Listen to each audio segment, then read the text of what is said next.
Olá! Saiu a notícia de que os Estados Unidos suspenderam a emissão de vistos para brasileiros. E, claro, isso gerou uma confusão danada, um monte de dúvidas. Mas olha, a realidade é um pouco mais específica do que parece. Então vamos direto ao ponto para deixar tudo bem claro, para entender exatamente o que essa decisão significa. Certo, vamos mergulhar nisso. A pergunta que todo mundo se fez foi exatamente essa. Tá, suspenderam os vistos, mas o que isso quer dizer na prática? Acabou? Não tem mais visto para brasileiro? A resposta, na verdade, é não. E a diferença é crucial. E aqui está o ponto central da história toda. A partir do dia 21 de janeiro, a suspensão é específica. Ela se aplica somente aos chamados vistos de migração. Guarda bem esse nome, porque é o termo-chave que a gente vai desvendar agora. Agora sim, a parte mais importante para acabar com qualquer confusão. Vamos entender direitinho quais vistos foram afetados e, o que é mais importante ainda, quais continuam valendo normalmente. Então, o que raios são esses vistos de migração, ou como se diz em inglês, Immigrant Visas? Bom, de forma bem simples, são aquelas autorizações para quem está planejando se estabelecer nos Estados Unidos. Ou seja, para morar e trabalhar lá de forma permanente, fixa.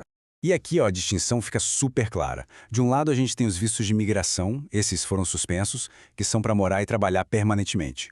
Do outro, os que continuam iguaizinhos, os vistos de não imigrante. E aí entram os mais comuns, os que a maioria das pessoas tira, sabe? Visto de turismo, de estudo temporário, esses continuam sendo emitidos normalmente, sem estresse.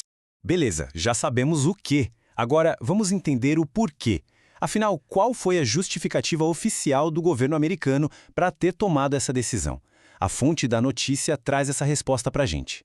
Então, segundo o que foi reportado pelo UOL, que foi atrás da informação com o Departamento de Estado americano, a justificativa oficial do governo Trump na época foi essa aí: evitar que imigrantes usem benefícios públicos destinados a cidadãos americanos.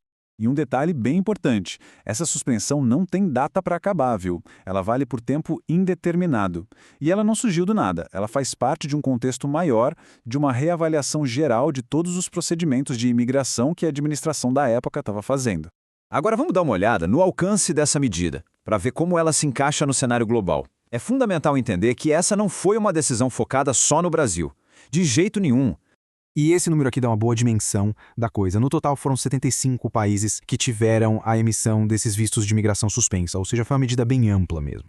A matéria até cita alguns outros exemplos só para dar uma ideia da diversidade de países na lista. Além do Brasil, nações como Rússia, Somália, Afeganistão, Irã, Egito e Nigéria também entraram nessa.